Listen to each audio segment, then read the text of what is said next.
Representative Orwall, how are you today? Good, thank you. How are you? Good. So the companion bill to your foreclosure bill was passed out of committee today. Why now? Why are we working on foreclosures right now? We know right now we're in tough economic times. And when you look at what can we be doing to stabilize the economy, stabilizing the housing market is one of the most important things we can do. And stopping unnecessary foreclosures helps the housing market.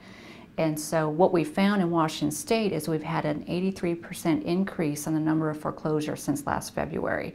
So we were one of the last parts of the state for our real estate market to be impacted. Now we're starting to feel the foreclosure side of it. So consumer protection is critical. There's strange wording in this bill, and what's the meet and confer requirement? You know, the question you've raised is really the heart of the bill. There's a lot of technical language, but what you've brought up is really how do we protect the homeowner? How do we make sure all necessary steps are done before they get that notice of foreclosure?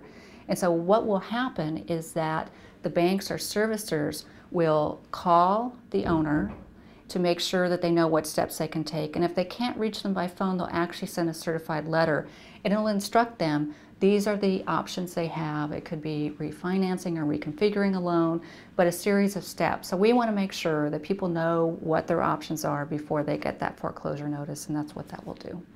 But your bill also protects tenants. How does it do that? Well, you know, sometimes people in these homes, there's renters who may get little or no notice that the home is being foreclosed. And so sometimes people are getting 2 or 3 days to move. And what this says is at the point where the property is sold, they get an additional 60 days. Now there's another option that the new owner can continue a lease, but it also makes sure they have time to move and find another location to live. Because currently it's 20 days. It's 20 days, but sometimes it's even less.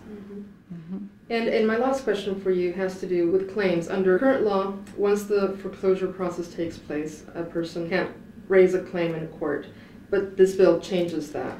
Yes, it's based on this Brown case, which there was a decision that once the property closed that there couldn't be any action on that property.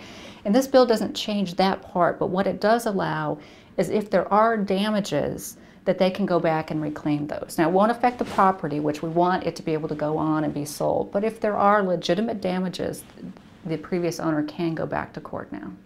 Okay. Well, that's all I have for today. Thank you very much. Hey, thank you.